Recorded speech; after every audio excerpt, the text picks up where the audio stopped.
ஊடக நண்பர்களுக்கும் வணக்கம், நன்றி.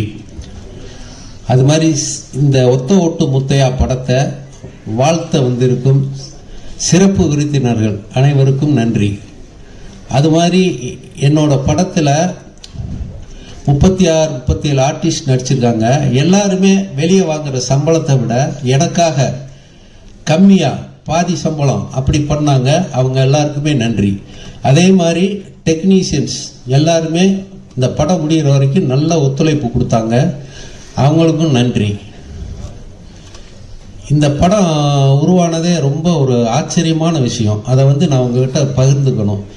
எப்படின்னா, நான் வேற ஒரு படத்துக்காகத்தான் டிஸ்கஷன் அது இதுன்னு ஒரு வருஷமாக போய்கிட்டு இருந்தேன். நம்ம சிங்கமுத்தண்ணன் அவங்க ஆஃபீஸ் வளசுறவக்கம் அங்கே தான் அவர் பையன் வாசன் கார்த்திகை வச்சு ஒரு படம் பண்ணலான்னு அவங்க சொந்தக்காரர் தான் ப்ரொடியூசரு. தேவர் ஹோட்டல் அப்படின்னு ஒரு படம், அதுக்கு தான் நாங்கள் ஒரு வருஷமாக ஸ்கிரிப்ட் பண்ணிகிட்டு இருந்தோம். திடீர்னு எதிர்பாராத விதமாக இந்த ப்ரொடியூசர் அவங்க வந்தாங்க.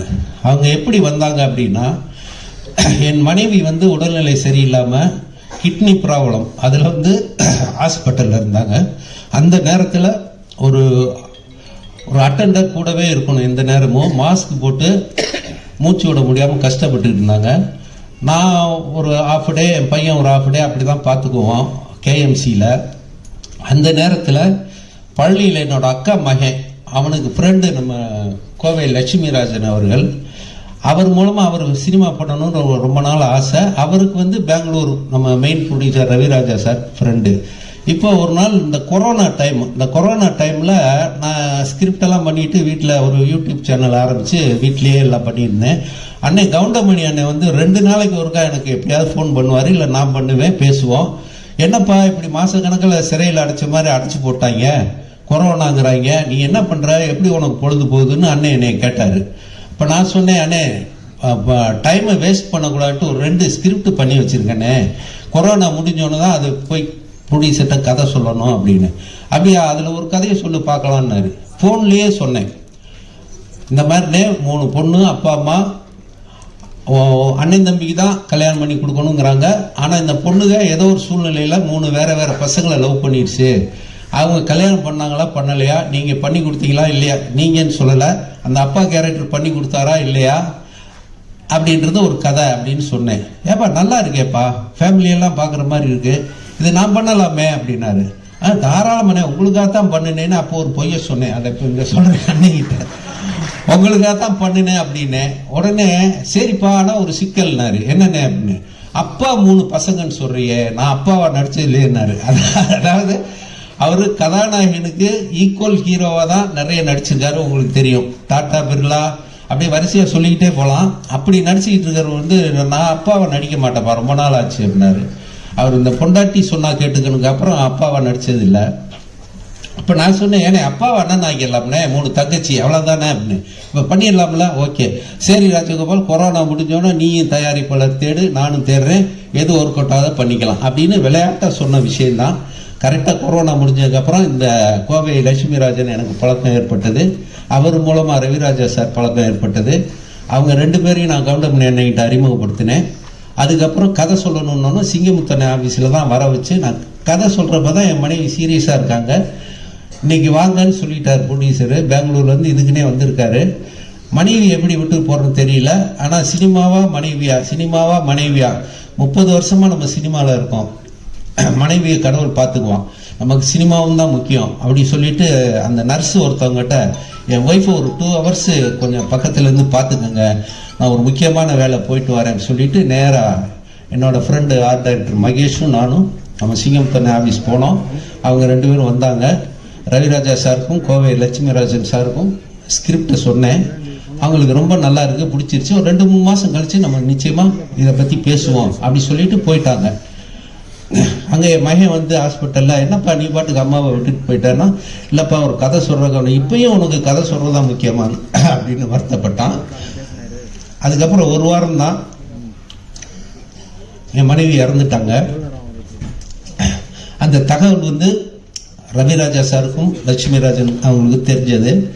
அப்போ அவங்க 2-3 மாதம் கழித்து பண்ணலான்னு சொன்ன படத்தை ஒரு ராஜகோபால் மனைவி பிரிஞ்ச ஏக்கத்தில் இருப்பார், இப்போவே ஆரம்பித்தோம்னா அவருக்கு அதில் ஒரு வருஷம் இதாகும், கொஞ்சம் மனைவியை மறந்து கொஞ்சம் டைவர்ட் ஆகுன்றதுக்காக அவங்க இமீடியட்டாக ஆரம்பிக்கலான்னு சொல்லி ஆரம்பித்தது தான் இந்த படம். இப்போ ஒரு நல்ல விதமாக வந்திருக்கு. இதுக்கு நான் அந்த ரவிராஜா சாரும் கோவை லட்சுமிராஜன் மறக்க முடியாது. அது மாதிரி கவுண்டமணி அண்ணன் என்னோட இத்தனை வருஷத்துக்கு அப்புறமும் 30 வருஷம் அண்ணனுக்கு நான் 70 படம் எழுதியிருக்கேன். மீதி மற்ற நடிகர்கள் வடிவேல் விவேக் இவங்களுக்கெல்லாம் ஒரு 40 படம் எழுதியிருக்கேன். ஆனால் முயற்சிகள் நான் பண்ணிக்கிட்டே இருந்தேன். அது ஒன்று தான். நான் அந்த டைரக்டர் யூனியனில் இருக்கிற இன்னைக்கு இருக்கிற அசிஸ்டன்ட் டைரக்டர்ஸ் அசோசியேட் டைரக்டர்ஸ்க்கெல்லாம் நான் சொல்கிற ஒரே விஷயம், மனசு தளர விடாதீங்க. முயற்சி பண்ணிக்கிட்டே இருந்தீங்கன்னா நிச்சயமாக ஒரு நாளைக்கு உங்களுக்கு திறமை இருந்து உங்கள் கதை மேலே நம்பிக்கை இருந்தால் அது படமாகும். அது நான் சொல்கிறேன், அனுபவிச்சது விஷயத்துன்னு சொல்கிறேன். ரவி மரியா சார் கூட அங்கே அசிஸ்டன்ட் டைரக்டர்களுக்கெல்லாம் என்னையை தான் உதாரணமாக சொல்லுவார். இவ்வளோ வருஷத்துக்கு அப்புறமும் என்னையை நம்பி, என்னதான் நான் 70 படம் எழுதியிருந்தாலும் என்னையோட டைரக்ஷனுக்கு நம்பி, என் கதையை நம்பி அண்ணன் கவுண்டமணி அவர்கள் தேதியை கொடுத்து இந்த ப்ரொடியூசரை பேசி படம் பண்ண வச்சதுக்கு அண்ணன் கவுண்டமணி அண்ணனுக்கும் மிகப்பெரிய நன்றி நான் சொல்லிக்கிறேன். இந்த படத்தை பொதுமக்களாகிய நீங்கள் சக்ஸஸ் படமாக்கணும் அப்படின்னு நான் விரும்பி கேட்டுக்கிறேன். இதில் இன்னொரு சின்ன விஷயம் என்னென்னா, யோகி பாபு சார் அவரை வச்சு ஒரு படம் பண்ணலான்னு நான் சொல்லிக்கிட்டே இருப்பேன், அவரை பார்த்துக்கிட்டே இருப்பேன். அவர் ஒரு நாள் பேப்பரில் பார்த்துட்டு, சார் ராஜகோபால் சார் கவுண்டமணி அண்ணனை வச்சு படம் பண்ணுறீங்களா? ஆமாம், இந்த படத்தில் நான் இருக்கணும், கண்டிஷன் போடுறேன், அண்ணங்கிட்ட நான் 2 சீன்லையாவது அடி வாங்கணும் அப்படின்னாரு. உடனே நான் சொன்னேன், 2 சீன் இல்லைங்க, அந்த படத்தில் 4 சீனில் அடி வாங்குறீங்க என்ன. அதே மாதிரி அவரும் சம்பளம் வாங்குறத விட பாதியாக சம்பளம் குறைச்சி எனக்காக பண்ணார். இப்போ அவர் இந்த வெளியூர் ஷூட்டிங்கில் இருக்கனால அவர் நேற்று நைட்டு வரைக்கும் வர்றதுக்கு முயற்சி பண்ணார். அது வர முடியல.